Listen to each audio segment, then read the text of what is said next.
का part 3, right. Part 1 और 2 YouTube पे पब्लिश हो चुके हैं, यदि आपने उनको अभी तक नहीं देखा है तो देख लीजिएगा। पार्ट 2 में हमने देखा था ये trends in ME3 plus M2 plus standard SRP, है ना।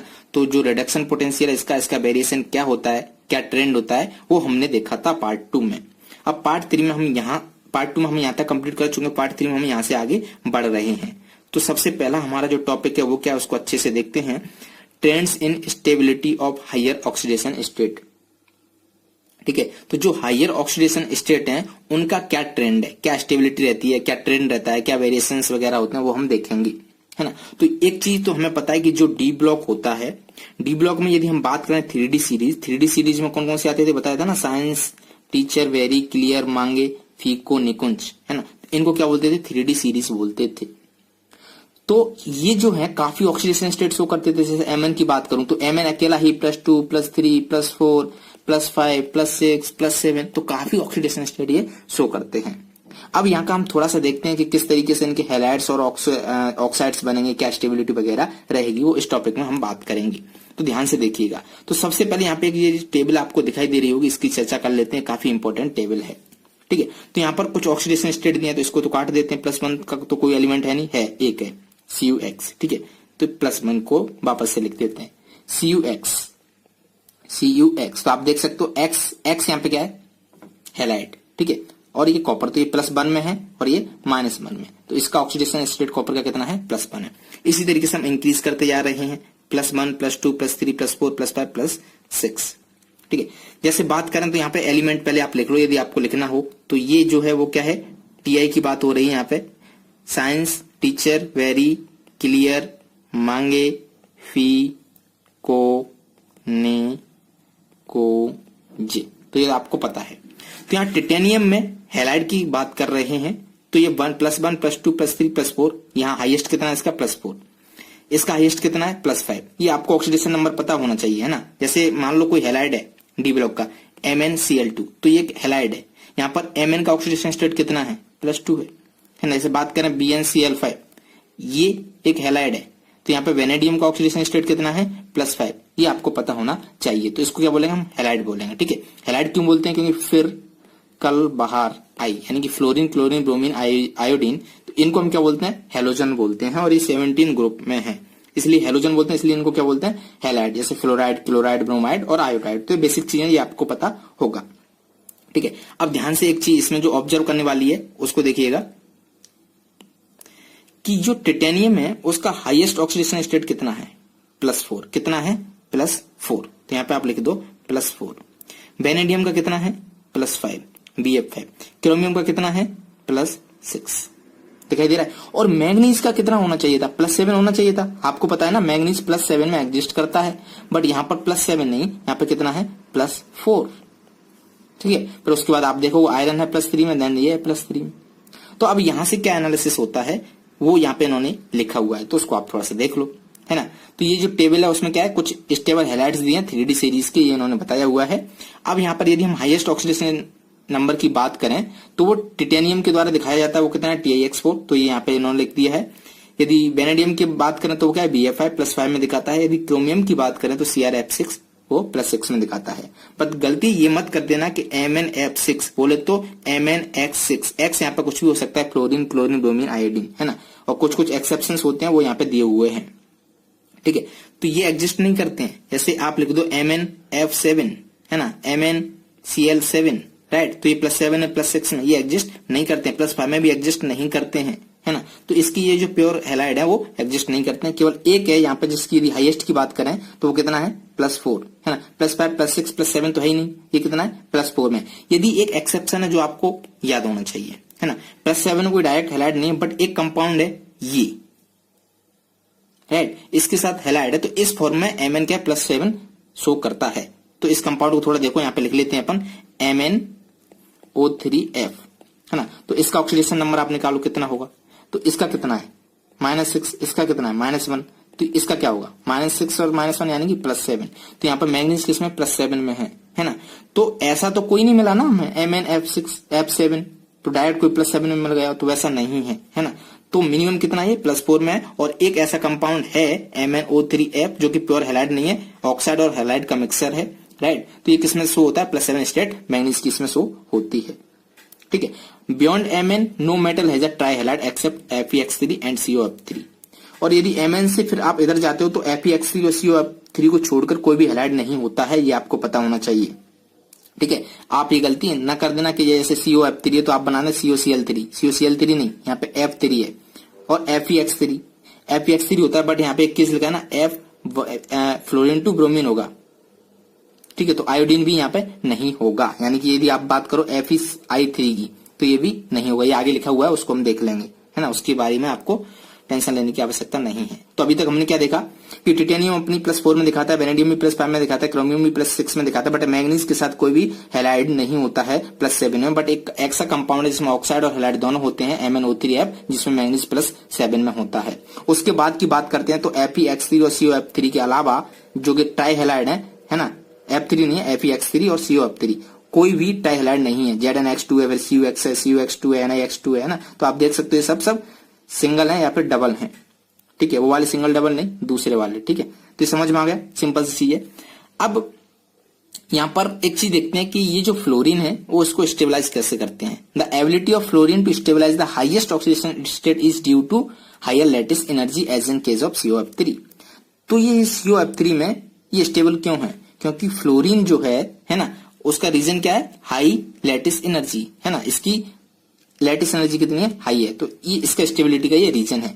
यदि बात करें हम BF5 और CrF6 में, यदि वेनेडियम पेंटाफ्लोराइड और क्रोमियम हेक्साफ्लोराइड की बात करें तो यहाँ पे रीजन क्या है, ये बनाते हैं कोवालेंट कंपाउंड्स, है ना। क्रोमियम फ्लोराइड इसकी बात करें तो क्या बनाते हैं, कोवालेंट कंपाउंड्स। तो हायर कोवालेंट कंपाउंड्स मतलब क्या होगा, हायर बॉन्ड एंथैल्पी। तो हायर बॉन्ड एंथैल्पी की वजह से क्या रहते हैं, स्टेबल रहते हैं, ठीक है। अब यहाँ पर कुछ और कंपाउंड्स की चर्चा की गई, उसको देख लेते हैं।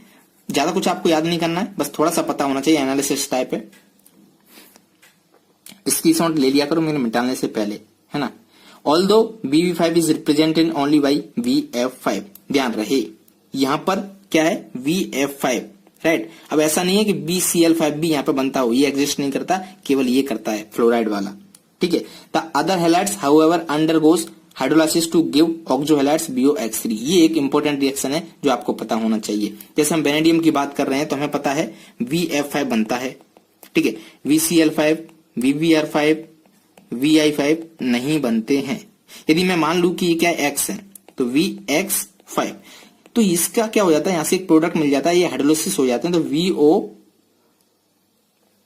कौन सा था, VOX3 प्लस HCl, जो भी H2 यहाँ पे आप लोगे तो, ठीक है। तो ये कंपाउंड में हमें क्या मिल जाता है, +5 में मिल जाता है, ठीक है। तो ये नहीं मिलता है BCl5। जैसे यदि आप चाहो कि वेनेडियम में क्लोरीन भी हो और वो +5 में हो तो ये नहीं होगा, ये तुरंत हाइड्रोलाइज हो जाएगा, तो हमें यहाँ क्या मिलेगा, BOCl3। यदि बात करें VBr5, है ना, तो ये ब्रोमीन है, तो इसका जो हाइड्रोलाइसिस होगा वो कंपाउंड क्या मिलेगा हमें, BOBr3। तो इसमें ये क्या है, +5 में है, समझ में आया, ठीक है। तो इसको थोड़ा सा आप याद कर सकते हो, ये काफी इंपॉर्टेंट है ना। However undergoes hydrolysis to give oxo halide, तो हमें क्या मिल जाता है, वहां पे ऑक्सो हैलाइड मिल जाता है। अब थोड़ा सा इनस्टेबिलिटी की बात करते हैं कि फ्लोराइड्स के जो कंपाउंड्स हैं वो इनस्टेबल होते हैं जब हम लोअर ऑक्सीडेशन स्टेट की बात करते हैं। हायर में तो आप देख रहे हो ये भी स्टेबल है, ये भी स्टेबल है, ये भी स्टेबल है, बट लोअर की बात करते हैं तो वहां पे इनस्टेबिलिटी आ जाती है। जैसे हम एग्जांपल ले लें VX2 की, ठीक है। तो VX2 यहाँ पर X कुछ भी हो सकता है, BCl2 हो सकता है, BBr2 हो सकता है, VI2 हो सकता है, बट VF2 नहीं होता है, ध्यान रहे, है ना। तो ये क्या है, इनस्टेबल, अनस्टेबल, स्टेबल नहीं है, ठीक है। इसी तरीके से आगे बढ़ते हैं, NCERT में CUX की बात करते हैं, ठीक है। तो CUX के साथ भी ऐसा ही है, Cu आपको I मिल जाएगा, Cu आपको Cl मिल जाएगा, Cu आपको Br मिल जाएगा, बट CuF आपको नहीं मिलेगा, तो ये एग्जिस्ट नहीं करता है। तो हमें पता चल गया VF2 एग्जिस्ट नहीं करता है, CuF एग्जिस्ट नहीं करता है। सिंपल सी बात समझ में आ गई, ठीक है। अब हम थोड़ा सा और आगे बढ़ते हैं, इधर देखते हैं। Cu2 halides are non except the iodide, ठीक है। अभी तो फ्लोरीन का केस था, अब ये थोड़ा एक्सेप्शन है, ये आपको पता होना चाहिए क्या, कि जो Cu है, क्या Cu+2, है ना, ये आयोडीन के साथ कंपाउंड नहीं बनाता है, आपको CuI2 नहीं मिलेगा, राइट। क्यों? इसका रीजन क्या होता है, Cu2 ऑक्सीडाइज कर देता है I- को I2 में। जैसे ये जो रिएक्शन है इसको ध्यान से देखिएगा, काफी इंपॉर्टेंट रिएक्शन है। Cu2+ है, आपने रिएक्शन कराया I- के साथ, देखो तो ये किस में है, +2 में है, ये किस में है, -1 में। अब ये -1 से इसको पहुंचा देता है 0 में, तो यानी कि -1 से 0 का चार्ज बढ़ा, यानी कि इसने इसको ऑक्सीडाइज कर दिया। जब ये सामने वाले को ऑक्सीडाइज कर रहा है तो खुद क्या होगा, इसका रिडक्शन होगा। तो +2 से किस में चला जाता है, +1 में। यहाँ ये -1 में और ये किस में, +1 में है। तो आपको समझ में आ गया कि CuI2 नहीं बनता है, एग्जिस्ट नहीं करता है, ये तुरंत आयोडीन को ऑक्सीडाइज करके Cu2I2 बना देता है। सिंपल सी बात है, समझ में आ गई। अब हम आगे बढ़ते हैं एनसीईआरटी में नेक्स्ट लाइन की तरफ, ठीक है, ध्यान से देखो। हाउएवर मैनी कॉपर Cu+ की बात कर रहे हैं ये, Cu+, ठीक है, compounds are unstable in aqueous solution and undergo disproportionation. ये दो रिएक्शंस काफी इंपॉर्टेंट हैं। कौन सी? एक तो ये वाली कॉपर I2 यानी कि CuI2 बनता नहीं है। दूसरा यदि सॉल्यूशन में बात करें, Cu+ सॉल्यूशन में है, एक्वस सॉल्यूशन में, तो यहां से डिस्प्रोपोर्शन हो जाता है। यानी कि डिस्प्रोपोर्शन क्या होता है, उसी सेम कंपाउंड का ऑक्सीडेशन भी हो रहा हो और रिडक्शन भी हो रहा हो। तो यहाँ पे आप देखोगे, यहाँ पे +1 से ये 0 जा रहा है, यानी कि रिडक्शन हो रहा है, यहाँ से +1 से +2 जा रहा है, यानी कि ऑक्सीडेशन हो रहा है। समझ में आ गया। The stability of Cu+ rather than Cu+ aqueous is due to the much more negative hydration energy of Cu2+ than Cu+। ठीक है, इसका रीजन आपको पता है, ये जो Cu2+ है वो इसकी स्टेबिलिटी क्यों ज्यादा है, क्योंकि हमने यहाँ पर एनसीईआरटी में ही देखी थी एक टेबल, ये वाली। यहाँ पर क्या देखा आपने कि ये जो Cu है ना, दिखाई दे रहा है, Cu की हाइड्रेशन एनर्जी कितनी ज्यादा है, नेगेटिव, -2121 सबसे ज्यादा है। तो इसका ये रीजन था स्टेबिलिटी का। ओके, तो आई होप कि वो भी आपको समझ में आ गया होगा। ठीक है, तो हमने यहां तक कवर कर लिया। अब जो आपको याद करना है वो 2 रिएक्शंस, और अभी तक बता देते हैं क्योंकि नेक्स्ट टॉपिक हम यहां से मूव कर रहे हैं। तो पहली तो ये कि VF5 एग्जिस्ट करता है। ठीक है, यदि हम यहां पर कोई और लेते हैं VX5, जैसे यहां पर जो X है वो क्या है, Cl, Br और आयोडीन है ना, तो ये हाइड्रोलाइसिस हो जाता है, ये कंपाउंड नहीं पाया जाता है, BOH3 पाया जाता है, ये आपको पता है। दूसरी CuI2 नहीं मिलता है, क्यों? क्योंकि ये आयोडीन को ऑक्सीडाइज कर देता है। जैसे यदि +2 है, यहाँ पे I- है ना, तो ये इसको ऑक्सीडाइज कर देगा, I- से यहाँ पे I2 बना देगा, है ना। तो ये क्या हुआ, -1 से कहां पे गया, 0 गया, यानी कि ऑक्सीडेशन हुआ। सामने वाले को ऑक्सीडाइज कर रहा है तो खुद क्या हो जाएगा, रिड्यूस हो जाएगा। तो ये Cu+1 में आ जाता है यहाँ पे, यानी कि Cu2I2। समझ आ गया। तो ये रिएक्शन होती है। दूसरा, यदि आपको सॉल्यूशन में Cu+ मिल रहा है, एक्वस है ना, तो इसकी क्या रिएक्शन हो जाती है, डिस्प्रोपोर्शनल रिएक्शन हो जाती है। यानी कि एक बार ये क्या करेगा, यहां से ऑक्सीडाइज होगा, तो Cu+2 +1 से किसमें जा रहा है, +2 में ऑक्सीडेशन होगा। दूसरी बार इसका रिड्यूस यानी कि रिडक्शन होगा, है ना, तो यहाँ पे रिडक्शन कर देते हैं, यानी कि +Cu, है ना। तो ये कहां से कहां पे गया, +1 से 0 गया, तो यहाँ पे क्या हुआ, रिडक्शन हुआ। तो ये 3 रिएक्शन जो काफी इंपॉर्टेंट थी, जो हमें मिली थी। समझ आया। अभी तक हमने 3 रिएक्शन पढ़ी है, तीनों का आप स्क्रीनशॉट लेना चाहते हो तो ले सकते हो इसको, और ये तीनों आपको याद होना चाहिए, यही अभी तक इंपॉर्टेंट था। तो अभी तक हमने क्या देखा, अभी तक हमने देखा हैलाइड्स, है ना, डी ब्लॉक एलिमेंट्स के हैलाइड्स। क्या देखे, डी ब्लॉक एलिमेंट्स के हैलाइड्स देखे। अब हम बात करते हैं किसकी, डी ब्लॉक के ऑक्साइड की। ठीक है, हैलाइड देख लिया, अब बात करते हैं ऑक्साइड की। तो ऑक्साइड क्या हो सकते हैं, कोई भी कंपाउंड, जैसे स्कैनेडियम है O3, TiO टिटेनियम ऑक्साइड, है ना, MnO2 magnesium dioxide, MnO magnesium oxide, CrO3, Fe2O3, ये सारे के सारे क्या हैं, ऑक्साइड हैं। तो एक अगेन यहाँ पे टेबल दी हुई है। ठीक है, तो +3 यहां से स्टार्ट कर रहे हैं। तो आपको ये पता होना चाहिए, यहाँ पे क्या आता था, साइंस टीचर वेरी क्लियर मांगे फी को ने कुंज, यानी कि 1 2 3 4 5 6 7 8 9 10 के 10 3D सीरीज के एलिमेंट मैंने यहाँ पे लिख दिए। इसकी मैक्सिमम स्टेबल कितनी होती थी, ऑक्सीडेशन स्टेट +3 होती थी। इसकी कितनी होती थी, +4 होती थी। इसकी कितनी, जितना ग्रुप नंबर +5, इसकी कितनी, +6, +7, और इसकी कितनी होती थी, बाद में घटती जाती थी, +7 तक हाईएस्ट जाती थी।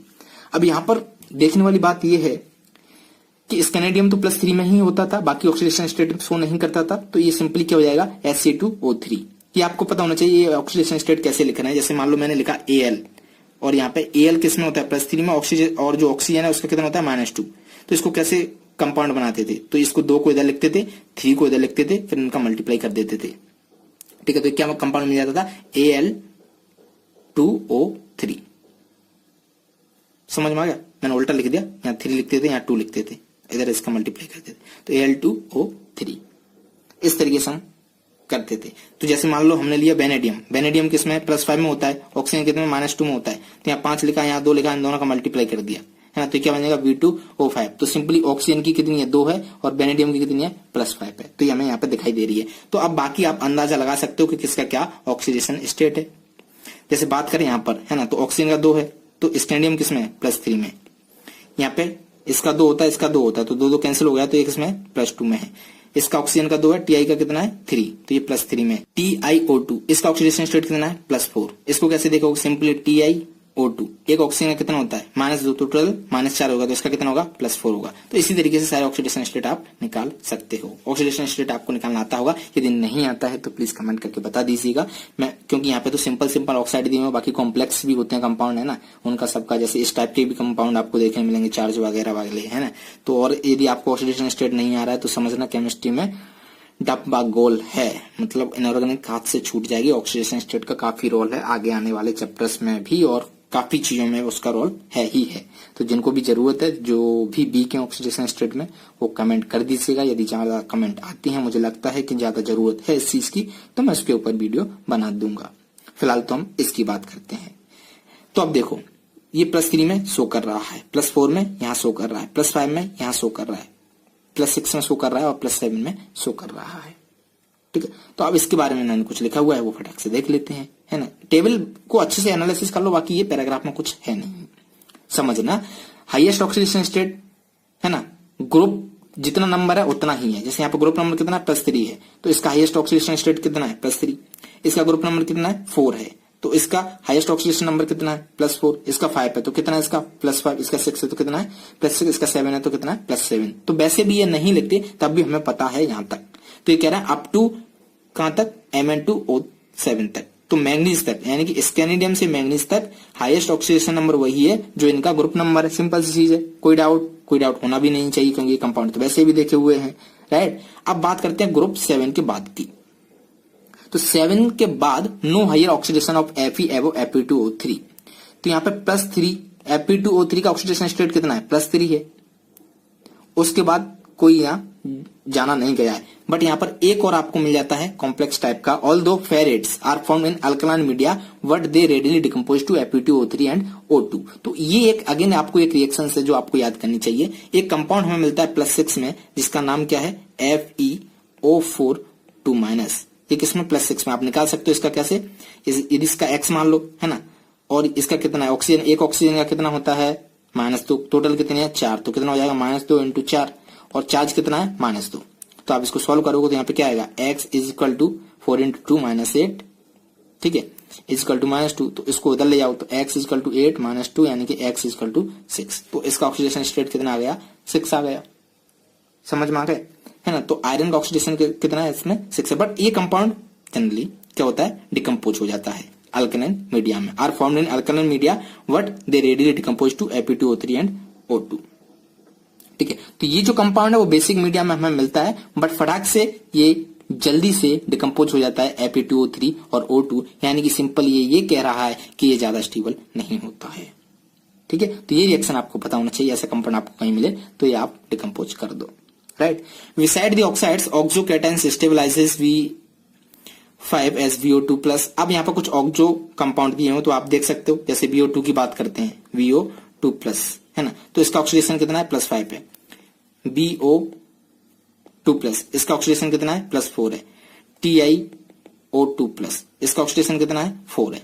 तो ये ऑक्सीडेशन आप निकाल सकते हो, है ना, कोई बिग इशू नहीं है, सिंपल है एकदम निकालना। यदि कोई डाउट है तो बताना, मैं बताऊंगा आपको, है ना, अलग वीडियो बना दूंगा उसका, क्योंकि इसमें सारे के बताऊंगा तो काफी टाइम लग जाएगा। The ability of oxygen to stabilise this high oxidation state exceed that of fluorine. अब एक चीज हमने देखी कि फ्लोरीन में क्या था, +6 तक हमें मिल गया था कंपाउंड, जैसे CrF6 मिल गया था, ठीक है, यहाँ पे आप देखो CrF6 मिल गया था, बट कोई +7 में नहीं मिला था। बट ऑक्सीजन के केस में हमें मिल रहा है, क्या मिल रहा है, मैंगनीज Mn2O7 +7 में मिल रहा है। तो ये क्या है, फ्लोरीन से ज्यादा हाई ऑक्सीडेशन स्टेट शो कर रहे हैं ऑक्साइड। ओके, नेक्स्ट लाइन देखते हैं। Mn fluoride Mn4 whereas the highest oxide is Mn2O7। जैसा कि हमने देखा था मैंगनीज +4 ही दिखा रहा था फ्लोराइड के साथ, और यहाँ पर ऑक्साइड +7 में दिखा रहा है, तो ये हम देख चुके। The ability of oxygen to form multiple bonds to make example superiority, ये क्या है, ऑक्सीजन क्या मल्टीपल बॉन्ड बनाता है, इसलिए ये क्या थोड़ा सा सुपीरियर है। In the covalent oxide Mn2O7 each Mn is tetrahedrally surrounded by O including MnO bridge, है ना। तो इस MnO2O7 का जो स्ट्रक्चर होता है उसमें Mn क्या होता है, टेट्राहेड्रल स्ट्रक्चर होता है उसका, और इस तरीके से उसमें जो Mn ब्रिज बनता है उसमें भी क्या होता है, वो टेट्राहेड्रल होता है। The tetrahedral MO4N- ions are known as V5Cr6 Mn5 Mn6 Mn7। तो यहाँ पर एक कंपाउंड इन्होंने लिया है MnO4N-, और यहाँ पे जो M है वो कुछ भी हो सकता है, वेनेडियम, क्रोमियम, मैंगनीज +5 +6 +7 में। ओके, तो वो सारी की सारी स्पीसीज क्या होंगी, टेट्राहेड्रल, है ना। तो इसका जो स्ट्रक्चर की बात करेंगे वो हम करेंगे कोऑर्डिनेशन कंपाउंड में। सिंपल सी समझ में आ गई, ठीक है। अब यहाँ पर एक एग्जांपल दिया हुआ है, उसको देख लेते हैं फटाक से। How would you account for the increasing oxidising power in the series, तो आप कैसे बताओगे ऑक्सीडाइजिंग पावर यहाँ पे इंक्रीज हो रही है। तो पहले इसका ऑक्सीडेशन नंबर आपको पता होना चाहिए, VO2+। कैसे निकालोगे ऑक्सीडेशन नंबर, सिंपल सी बात, इसका मान लो X, है ना। तो अब देखो X हमें निकालना है, तो X ऑक्सीजन का कितना होता है, -2 होता है, कितने ऑक्सीजन है, 2 है, तो -2 × 2, और यहाँ पे कितना है, +1, इसको सॉल्व कर दो, ठीक है। तो X ये कितना होगा, -4 = 1, -4 को उधर ले जाओ, तो X = -4 उधर जाएगा, तो 4 + 1 यानी कि 5। तो इसका ऑक्सीडेशन स्टेट कितना है, +5 है। तो इसी तरीके से बाकी आप सब निकाल लेना, है ना। तो इसका आएगा +6, इसका आएगा +7। अब आपको पता है इनका ऑक्सीडेशन स्टेट बढ़ रहा है, यानी कि ऑक्सीडाइजिंग पावर बढ़ रही है। ऑक्सीडाइजिंग पावर बढ़ रही है यानी कि रिड्यूसिंग नेचर, यानी कि ये क्या होगा, रिड्यूस होंगे, है ना। अब ये रिड्यूस होंगे यानी कि यहां से जो स्पीसीज मिलेगी, रिड्यूस स्पीसीज जो मिलेगी, उसकी स्टेबिलिटी क्या होगी, ज्यादा होगी एज कम्पेयर टू दिस। तो ये इन्होंने इसका रीजन दे दिया, समझ में आ गया। यहां से ये कंपाउंड जो MnO4 है वो रिड्यूस होगा, जिस स्पीसीज में भी रिड्यूस होगा वो ज्यादा स्टेबल होगा as compare to this and this, उसकी स्टेबिलिटी ज्यादा होगी। अब चलते हैं नेक्स्ट क्वेश्चन की तरफ। इन टेक्स्ट क्वेश्चन इसको देखते हैं, तो थोड़ा सा पहले इसको इरेज करते हैं। क्वेश्चन को अच्छे से पढ़िएगा, काफी सिंपल क्वेश्चन है, ठीक है।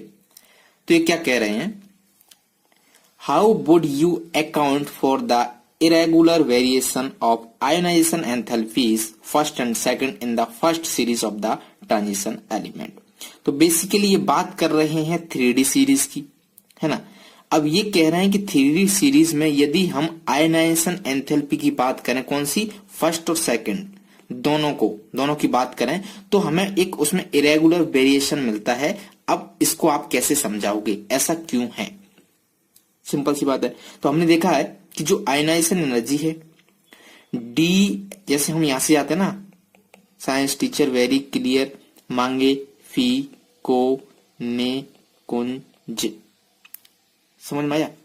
तो ये क्या होनी चाहिए, इंक्रीज होनी चाहिए। आयनाइजेशन एनर्जी क्या होनी चाहिए, इंक्रीज होनी चाहिए, क्योंकि D ऑर्बिटल्स उसमें इलेक्ट्रॉन आता जा रहा है। बट हम देखते हैं इंक्रीज होती है, कहीं ज्यादा होती है, कहीं कम होती है, ऐसा क्यों है ये पूछ रहे हैं। तो यदि हम बात करें आयनाइजेशन एनर्जी फर्स्ट की, है ना, तो इंक्रीज होनी चाहिए, बट ऐसा नहीं होता है, क्योंकि यहाँ पे क्रोमियम का जो इलेक्ट्रॉनिक कन्फिगरेशन होता है वो कितना होता है, 3d5 4s1। मैग्नीज का कितना होता है, 3d5 4s2। यदि बात करें कॉपर का, वो उसका कितना होता है, 3d10 4s1। जिंक का कितना होता है, 3d10 4s2। ठीक है। तो अब यहां पर ये जो दिया मैग्नीज, जिंक, है ना, ये क्या फुली फिल्ड है, क्या है, फुली फिल्ड। तो जब आप फुली फिल्ड में से इलेक्ट्रॉन निकालोगे तो उसकी आयनाइजेशन एनर्जी क्या हो जाती है, हाई हो जाती है ना। ये स्टेबल है, तो ये क्या हो जाता है, एक्सेप्शन हो जाता है। यदि हम बात करते हैं सेकंड की, है ना, तो मान लो एक इलेक्ट्रॉन इसमें से निकल गया, एक इलेक्ट्रॉन इसमें से भी गया, एक इलेक्ट्रॉन इसमें से भी गया। अब आपको पता है क्या 3d5 है और ये क्या 3d10 है, यहाँ पे तो एक है, तो निकालोगे तो आसानी से निकल जाएगा। अब चूंकि एक इलेक्ट्रॉन पहले आप सब में से निकाल चुके हो, तो अब आयनाइजेशन एनर्जी फर्स्ट से आयनाइजेशन एनर्जी 2 तो ज्यादा होगी। बट यदि हम बात कर रहे हैं यहां पर, तो जो 3d5 है क्रोमियम का, ये क्या है, हाफ फील्ड है, यानी कि ज्यादा स्टेबल है, तो इसकी स्टेबिलिटी ज्यादा होने की वजह से इसकी आयनाइजेशन एनर्जी ज्यादा होगी एज कम्पेयर टू अदर्स। यहाँ पर ये 3d10 है, ये फुली फील्ड है, तो इसकी फिर से ज्यादा होगी, तो क्या होगा, इसकी ज्यादा हो जाएगी, फिर जो वेरिएशन है वो बिगड़ जाएगा। आप जो टेबल मैंने बताई थी उसमें आप ये देख सकते हो, है ना। तो ये काफी सिंपल हुआ। तो हमारा एक टॉपिक कंप्लीट हो गया। इसके बाद देखते हैं हम next topic 8.3.8 chemical reactivity and E not values. E not values बोले तो SRP स्टैंडर्ड रिडक्शन पोटेंशियल या फिर स्टैंडर्ड रिडक्शन इलेक्ट्रोड। ठीक है, तो इसके बारे में हम अच्छी खासी चर्चा कर चुके हैं पहले, जैसे कि मैं आपको दिखा देता हूं। यहाँ पर हमने ये देखा था, है ना, M2+ से M, इसका SRP देखा था, काफी एनालिसिस की थी। तो वो सारी चीजें जो कॉपर की बताई मैंने, मैंगनीज, निकल और जिंक की बताई थी, ये जो मैंगनीज का कम आ रहा है, निकल का ये कम आ रहा है, जिंक का कम आ रहा है, इसका क्या रीजन है ना। और M3+ से M2+ भी वहां पे थोड़ा बहुत यूज किया जाएगा। तो सारी की सारी चीजें इन्होंने यहाँ पर यूज कर ली है ना। तो मैं एकदम डेप्थ में नहीं जा रहा हूँ, बस थोड़ा सा आपको बता देता हूँ, तो फटाक से इसको देख लीजिएगा। बाकी आपको यदि फुल डिटेल में पढ़ना है तो वाला वीडियो देख लीजिए, कुछ है नहीं, सारी की चीजें वो यहाँ समझा दी हैं। तो दूसरी पहली बात ये कह रहे हैं कि जो इलेक्ट्रोपॉजिटिव मेटल होते हैं, है ना, वो मिनरल एसिड में डिजोल्व हो जाते हैं और नोबेल वाले अनअफेक्टेड रहते हैं। सिंपल सी बात है, नोबेल वाले क्यों अनअफेक्टेड रहते हैं, क्योंकि नोबेल है वो काफी स्टेबल है ना। जब स्टेबल है तो ना उनका ऑक्सीडेशन होगा ना रिडक्शन होगा, काफी मुश्किल होगा, तो किसी से रिएक्ट ही नहीं करते हैं, तो सिंपल एसिड से उनका कुछ नहीं होता है। ठीक है, दूसरे केस की बात करते हैं यहाँ पे कि जो कॉपर है, ठीक है, the metals of the first series with the exception of copper are relatively more reactive. Copper को छोड़ के सारी मेटल फर्स्ट सीरीज यानी कि 3D सीरीज के रिएक्टिव होते हैं। इसका रीजन क्या है, इसका रीजन ये है कि ये हमने एक देखा था ना, M2+ से M E नॉट, जैसे वेनेडियम, क्रोमियम, मैंगनीज, फीको, निकुंज, इन सब का दिया हुआ है। तो ये -1.1 से पहले ये इंक्रीज हुआ, फिर डिक्रीज हुआ, फिर इंक्रीज हुआ, फिर इंक्रीज हुआ, फिर इंक्रीज हुआ, अब यहाँ पे प्लस में पहुंच गया। तो कॉपर को छोड़ के सारे के सारे क्या है, प्लस में है। तो यदि आप इसका रिएक्शन कराओगे H+ से, तो H+ क्या करेगा, इनको ऑक्सीडाइज करेगा और खुद क्या होगा, रिड्यूस होगा। तो ऑफकोर्स ये तो प्लस में है, तो इसको ऑक्सीडाइज नहीं करेगा। ऑक्सीडाइज कौन होता है, जिसका जितना नेगेटिव होगा, तो इसका ऑक्सीडेशन होगा, इसका ऑक्सीडेशन होगा, इसका ऑक्सीडेशन होगा, है ना। तो इनको ये ऑक्सीडाइज करेगा, इसको तो नहीं कर पाएगा। तो अब हमने एक केस देखा था क्या, कि कॉपर को छोड़कर सारे मेटल क्या होते हैं, ऑक्सीडाइज हो जाते हैं H+ से। या फिर हमने ये कहा था कि कॉपर को छोड़कर 3D सीरीज में जितने भी मेटल हैं वो एसिड से, कोई भी एसिड है HCl वगैरह, उस एसिड से क्या कर देते हैं, H+ को रिप्लेस करके H2 बना देते हैं, हाइड्रोजन गैस रिलीज कर देते हैं कॉपर को छोड़ के। तो ये सारी चीजें बातें अच्छे से हो चुकी हैं।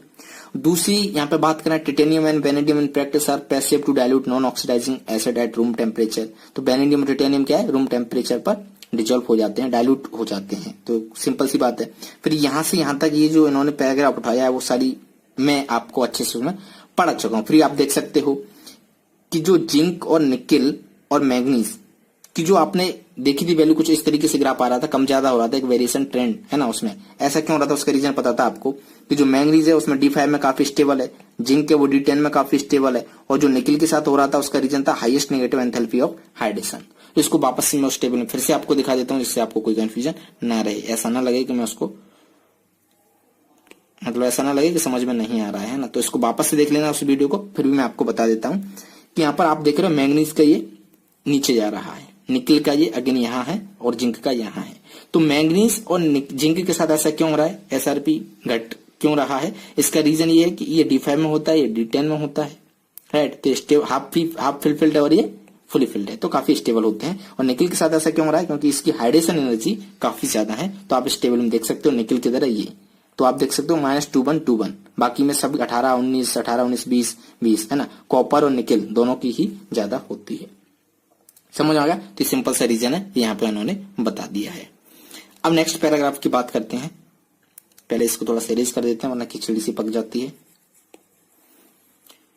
डिन डिन डिन डिन डिन। एन एग्जामिनेशन ऑफ द, ये वो वाला एग्जाम नहीं है जो आप एग्जाम में देते हो, कुछ और है। An examination of the E not values for the redox couple M3+ to M2+, table 8.2। तो इसके बारे में बता चुका हूं मैं, है ना। अभी तक यहाँ पे जो एनालिसिस था वो क्या था, M+2 से M, तो वो जो एक टॉपिक था वो कवर किया था। फिर उसके बाद M3+ से M2+, M3+ से M2+, तो वो भी मैंने डिटेल में कवर किया है। तो उसके बेसिस पे भी आप काफी सारी चीजें बता सकते हो, ठीक है। तो मैं डायरेक्ट यहाँ पे आपको बताता हूं कि जो Mn3+ है, CO3+ है, ये स्ट्रॉन्ग ऑक्सीडाइजिंग एजेंट होते हैं एक्वस सॉल्यूशन में, और जो Ti2+ है, B2+ है, Cl2+ है, वो स्ट्रॉन्ग रिड्यूसिंग एजेंट होते हैं और ये हाइड्रोजन लिबरेट करते हैं डाइल्यूट एसिड से। तो ये इन्होंने सिंपली लिख दिया, समझाया नहीं है, मैं फिर से इसको एक्सप्लेन करता हूं, समझने की कोशिश कीजिए इसका रीजन क्या है। ठीक है, तो इसके बारे में तो आपको मैं बता चुका। क्यों? क्योंकि अभी आपने देखा था ये स्ट्रॉन्ग रिड्यूसिंग एजेंट है, यानी कि H+ से H2 बना देते हैं, हमने यहाँ पे देखा था सारे के सारे मेटल, है ना।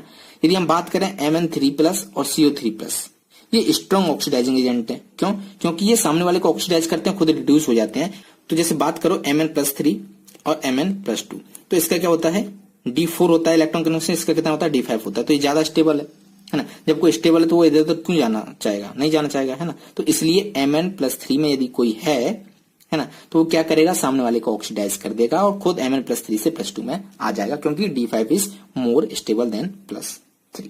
सिंपल सी बात है। यहाँ पे एक रिएक्शन भी दी हुई है कि जो Cr2+ है, तो Cr2+ कौन सा है, ये है, तो क्या करेगा, इसको रिड्यूस कर देगा, H2 निकाल देगा और खुद क्या हो जाएगा, ऑक्सीडाइज होगा, +3 में चला जाएगा। ठीक है, ऐसा क्यों, क्योंकि Cr+3 क्या है, काफी स्टेबल होता है। सिंपल सी बात समझ में आ गई। अब थोड़ा सा और आगे बढ़ते हैं इन टेक्स्ट क्वेश्चन की तरफ। थ्योरी कंप्लीट हो गई है ना, और यहाँ पे एक टेक्स्ट क्वेश्चन है, दो एग्जांपल है, सिंपल से देख लो फटाक से। तो इस एग्जांपल को देखते हैं, एग्जांपल 8.6 क्या कह रहा है ये, for the first row transition metals the E0 values are this. तो E0 वैल्यूज दी हुई है। अब ये पूछ रहा है कि इसकी इरेगुलरिटी क्यों है। तो सिंपल सा इसका रीजन ये है कि डेल्टा H1 और डेल्टा H2 यानी कि जो समेशन है आयनाइजेशन एनर्जी का, वो क्या वेरी करता है, बढ़ता है, और दूसरा सब्लिमेशन एंथैल्पी क्या है, लेस है for manganese and vanadium. Simple सी बात है, और इसको मैं आपको पहले भी बता चुका हूं, है ना। अभी ये क्वेश्चन ऐसा डिस्कस किया था, है ना। इसको यदि आप देखना चाहते हो तो वो एक जो काफी इंपॉर्टेंट टेबल है, वहीं पे हम वापस से पहुंच जाते हैं, ये वाली। तो आप देखो ये सारे के सारे मेटल हैं, है ना। इनका क्या दिया है, यहाँ पे E0 दिया हुआ है, ये आप देख रहे हैं E0 दिया हुआ है। अब यहाँ पर ये डेल्टा H1 भी बढ़ता जा रहा है, डेल्टा H2 भी बढ़ता जा रहा है, इन दोनों को यदि आप ऐड करोगे तो वो भी बढ़ता जा रहा है। इसकी वजह से क्या है, यहाँ पे वेरिएशंस काफी आ जाता है। ठीक है, अब क्वेश्चंस को वापस पढ़ो और फिर उससे रिलेट करने की कोशिश करो। इनमें में काफी चीजें आपको याद करनी पड़ती हैं, तो उनको जब समझ ना आए तो मगअप कर लो। ठीक है, तो क्या कह रहा है कि ये इरेगुलरिटी क्यों होती है इन वैल्यूज में। पहला रीजन तो ये है कि ये जो है आयनाइजेशन एनर्जी क्या है, वेरी करती है, इरेगुलर रहती है, वो फिक्स नहीं है। ऐसा नहीं है वो इंक्रीजिंग हो रही हो, नहीं। जैसे हम बात करें क्रोमियम की, तो उसका क्या होता है, D3D5 4s1, राइट। पहली चलो नॉर्मल होगी, बट दूसरी आयनाइजेशन एनर्जी क्या होगी, ज्यादा होगी, क्योंकि ये हाफ फिल्ड है। इसी तरीके से यदि हम बात करेंगे जिंक की, ठीक है, जिंक में से पहली ही आयनाइजेशन एनर्जी क्या होगी, ज्यादा होगी, क्योंकि D10 है, काफी स्टेबल है वो। तो इस वजह से आयनाइजेशन एनर्जी में क्या वेरिएशन है, इस वजह से इसमें भी हमें वेरिएशन देखने को मिलता है। सिंपल सी बात है। अब यहाँ पर दूसरा क्वेश्चन है 8.7। ठीक है, बेसिकली कहने का मतलब ये है कि ये जो आपको है ना इलेक्ट्रॉनिक कन्फिगरेशन, वो अच्छे से समझ आना चाहिए उसको, और मैं काफी अच्छे से समझा चुका हूँ। यदि अभी भी नहीं आ रहा है आपको तो बहुत सारी दिक्कत है ना, उसको प्रैक्टिस कीजिएगा और याद करने की कोशिश कीजिएगा। तो अब इस क्वेश्चन को पढ़िए, example 8.7। Why is the E0 values for the Mn3+ to Mn2+ couple much more positive than that for Cr3+, Cr2+ और Fe3+ to Fe2+? Explain। तो ये कह रहे हैं इससे ज्यादा ये पॉजिटिव क्यों है, इसका रीजन क्या, सिंपल सा रीजन, आप फटाक से Mn का क्या लिख लीजिएगा, इलेक्ट्रॉनिक कन्फिगरेशन। तो जो Mn है उसका इलेक्ट्रॉनिक कन्फिगरेशन होता है 3d5 4s2, राइट। Mn2+ का क्या होता है, Mn2+ का होता है, यानी कि 2 इलेक्ट्रॉन यहां से निकाल दो, d5। अब आपको पता है इस D5 से D4 जाने में जो थर्ड आयनाइजेशन एनर्जी है वो काफी ज्यादा होगी, क्योंकि ये हाफ फिल्ड है, काफी स्टेबल है। तो इसका रीजन सिंपल सा हो जाएगा, much larger third ionisation energy. यहां से अब आप इलेक्ट्रॉन निकालोगे तो काफी एनर्जी आपको देनी पड़ेगी, यानी कि आयनाइजेशन एनर्जी इसकी क्या है, बहुत ज्यादा है, क्योंकि ये हाफ फिल्ड है। तो much larger third ionisation energy of Mn where the required change is D5 to D4, क्योंकि D5 से D4 जाने में काफी एनर्जी देनी पड़े, काफी आयनाइजेशन एनर्जी हो जाएगी, क्योंकि आप हाफ फील्ड में से निकाल रहे हो। तो is mainly responsible for this is also explain by the +3 state of Mn is related importance. तो आप वो समझ सकते हो। ठीक है, तो रीजन क्या हो गया, क्योंकि थर्ड आयनाइजेशन एनर्जी Mn की क्या है, ज्यादा है। अब थोड़ा सा इंटेक्स्ट क्वेश्चन की भी बात कर लेते हैं, 2 इंटेक्स्ट क्वेश्चन बचे हुए हैं। What is the highest oxidation state of Mn exhibit in its oxide और फ्लोराइड ओनली। हमने अभी पढ़ा था कि जो 3D सीरीज के मेटल होते हैं उसकी हाईएस्ट ऑक्सीडेशन स्टेट ऑक्साइड या फिर फ्लोराइड के साथ होती है, ऐसा क्यों? इसका सिंपल सा रीजन है, क्या आपको पता है फ्लोरीन सबसे ज्यादा इलेक्ट्रोनेगेटिव है, पता है ना? तो फ्लोरीन की इलेक्ट्रोनेगेटिविटी क्या होती है, सबसे ज्यादा होती है, और ऑक्सीजन की भी होती है ऑक्सीजन की 3.5 के आसपास होती है, इसकी 4 के। तो आपको पता है इसकी इलेक्ट्रोनेगेटिविटी ज्यादा है, तो सामने वालों को क्या कर देता है, ऑक्सीडाइज कर देता है। इन दोनों का साइज भी छोटा है और इलेक्ट्रोनेगेटिविटी ज्यादा है, तो हाईली इलेक्ट्रोनेगेटिव होने की वजह से और छोटा साइज होने की वजह से ये सामने वाले को ऑक्सीडाइज कर देते हैं। इसलिए क्या है, मेटल की जो ऑक्सीडेशन स्टेट है वो हाई होती है, ठीक है। तो उस तरीके के कंपाउंड इनके साथ पाए जाते हैं, सिंपल सा रीजन हो गया। अगेन फिर से बता रहा हूं, रीजन क्या हुआ, क्योंकि इनकी इलेक्ट्रोनेगेटिविटी ज्यादा होती है, पहला, दूसरा साइज छोटा होता है, इसलिए इजीली ऑक्सीडाइज कर देते हैं। Which is strong reducing agent, Cr2+ और Fe2+Y। आपको बताना है कि Cr2+ और Fe2+ में कौन ज्यादा रिड्यूसिंग एजेंट है।